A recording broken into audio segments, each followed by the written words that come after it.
You know that feeling where you cast your ballot and you're just left thinking, does this actually change anything? Well, you're definitely not alone in that. Today, we're diving into a movement that's basically capitalizing on that exact feeling. We're doing a complete, step-by-step breakdown of the Australian Lobby Group, or ALG, relying directly on a recent address from their founder. So why are we unpacking this? Because the tactics we're looking at today represent a really fundamental shift in how political disruption is being built right from the ground up. We're going to explore their philosophy, their actual tactical playbook, and the specific grievances they're leveraging to mobilize citizens and shake up the status quo in Canberra. Okay, let's dive right into this. To really understand the anatomy of this movement, we're going to break down the source's arguments into 5 key areas. First, a broken democratic system. Second, reclaiming power through lobbying. Third, targeting foreign interference. Fourth, their stance on immigration. And finally, nostalgia and avoiding defeatism. Starting with part 1, a broken democratic system. So before the ALG even pitches a solution, they come out swinging at the problem. Our current representative democracy is just flat out failing ordinary Australians. The founder insists that dragging yourself to the ballot box every couple of years changes absolutely nothing. Why? Because in their words, politicians are ultimately only influenced by power. They argue that voting alone is basically ineffective. In the eyes of the ALJ, politicians are essentially just unaccountable middle managers who are comfortably overseeing the decline of the entire country. On top of that, they argue that Australia's preferential voting structure, mixed with this dominant two-party system, which they actually call the Uni-Party Blob, totally traps voters.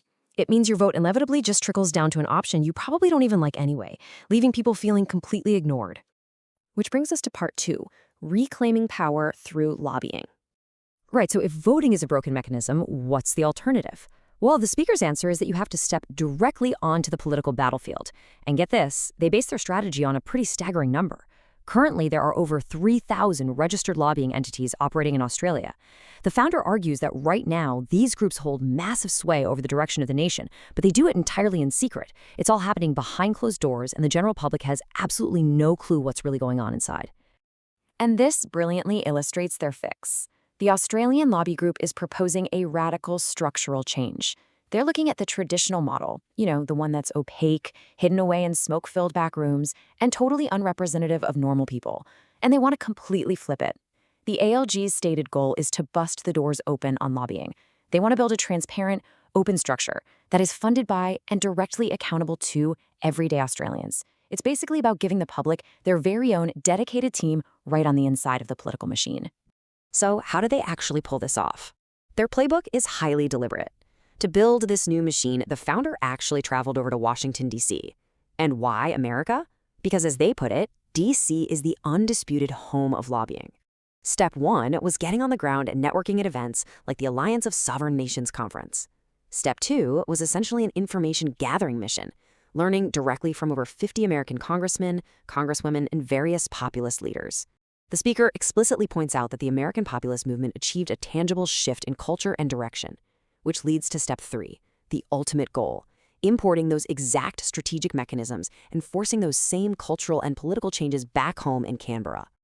Moving on to part 3, targeting foreign interference. Now that we know the strategic how, let's look at the what. What are they actually lobbying against? This is the first major hot-button grievance for the group. And the specific examples the speaker cites really challenge how we normally think about domestic policy. They argue that foreign lobby groups, not local politicians, are the ones actually holding the power and writing the legislation that impacts everyday life. For instance, they point to the rollout of Chinese green energy infrastructure, things like massive batteries, solar systems, and wind farms. The claim is that this policy destroys native homelands solely so corporate profits can be shipped offshore. They even point to domestic civil legislation, specifically citing the 2025 Anti-Semitism and Hate Speech Bill, alleging that it wasn't even written by local politicians, but by foreign lobbying interests who just had it sitting on a shelf, waiting for a crisis to exploit. All right, part 4, the stance on immigration. This brings us to a massive, highly debated topic. The group takes a very firm stance against current immigration rates, specifically focusing on migration from the subcontinent and the third world. The speaker essentially breaks down the perceived negative impacts into 2 buckets, economic and cultural.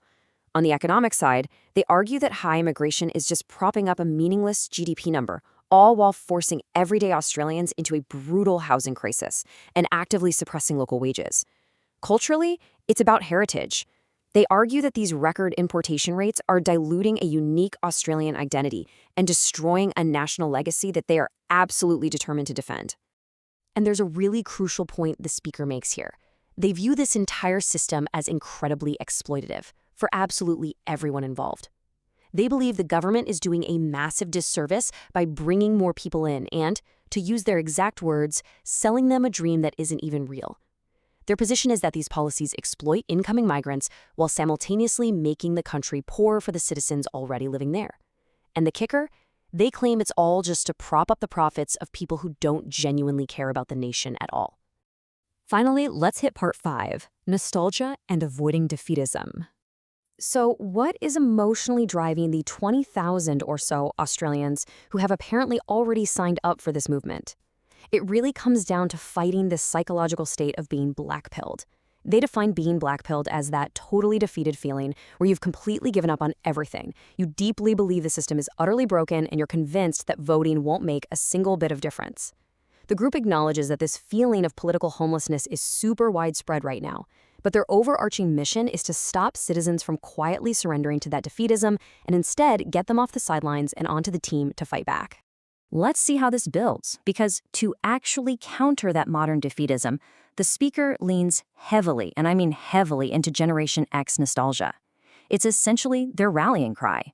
When looking at their timeline, the founder points out they were born in the 70s, raised in the 80s, experienced that incredibly unifying 1988 bicentennial, had an absolute blast in the 90s, and then capped it off with the 2000 Sydney Olympics. They point to this specific era and call it the best time in the history of our country. And when critics ask them, hey, why are you always looking backwards? Their response is simple and emphatic, because backwards, it was so good. The whole emotional engine of this movement is this profound desire to recreate the opportunities and that specific feeling of the past for the future. So as we wrap up this explainer, we are left looking at a genuinely fascinating question. Can imported American populist tactics actually reshape the trajectory of Australian politics? We've laid out the blueprint of the Australian lobby groups straight from the source. Whether this push for transparent lobbying, combined with their laser focus on these specific cultural and economic grievances, will actually alter the power dynamics in Canberra, well, that remains to be seen. Thanks so much for joining me for this explainer. I really hope this analysis has given you some clear insight into the anatomy and the underlying strategy of this emerging political movement.